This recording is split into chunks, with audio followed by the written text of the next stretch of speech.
Hello, video చేయడానికి కారణము నేను ఒక విషయం మాట్లాడాలనుకుంటున్నా.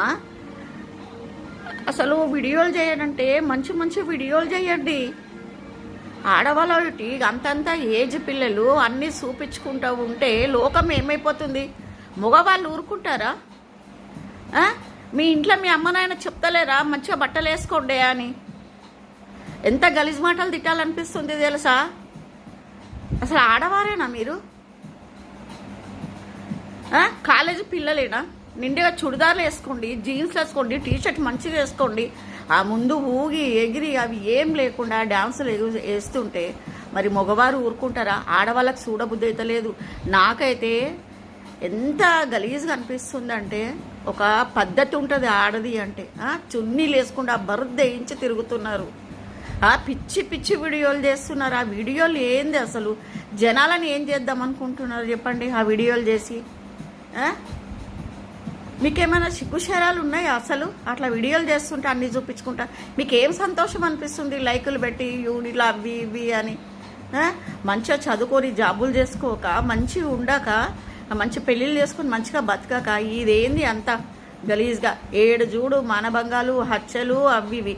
మరి ఇట్లా వేసుకుంటే నేను ఎవడన్నా గుంజడా చెప్పు? ఎందుకు ఇది బర్దేయించి తిరుగుతున్నారు? ఆడవారంటే ఒక పద్ధతి ఉంది బతకడానికి.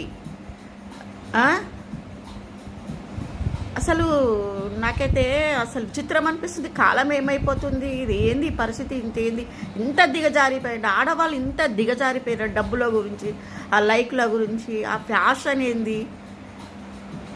చెయ్యండి, వీడియోలు చేయండి. మంచి మంచి వీడియోలు ఉండి ఏదన్నా వీడియో చేస్తే వేరే వాళ్ళు చూసుకొని ఇలా ఉండాలి, ఇట్లాంటి అమ్మాయి కావాలని చెప్పి వీడియోలు చేయండి. కానీ పిచ్చి పిచ్చిగా అన్ని బూతు మాటలు, డబల్ మీనింగ్స్. ఏమైపోతుంది లోకం?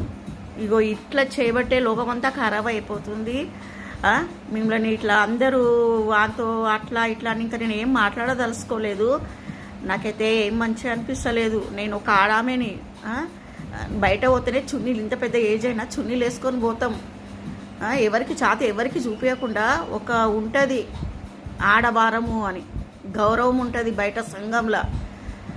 ఇప్పుకొని తిరుగు కండి. నేను దయచేసి మీకు చెప్తున్నాను. మీకు ఎంత రిక్వెస్ట్ చేస్తున్నంటే ఆలోచించండి. జర మంచిగా ఉండండి, మంచి బుద్ధితో ఉండండి, మంచిగా చదువుకోండి, మంచి ఉద్యోగాలు చేయండి, మంచి పెళ్ళిళ్ళు చేసుకోండి, సంసారాలు మంచిగా బాగుపరచుకోండి.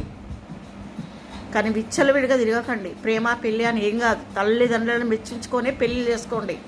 కాలేజీలకు కానీ అక్కడెక్కడ సినిమాలకు తిరగొద్దు.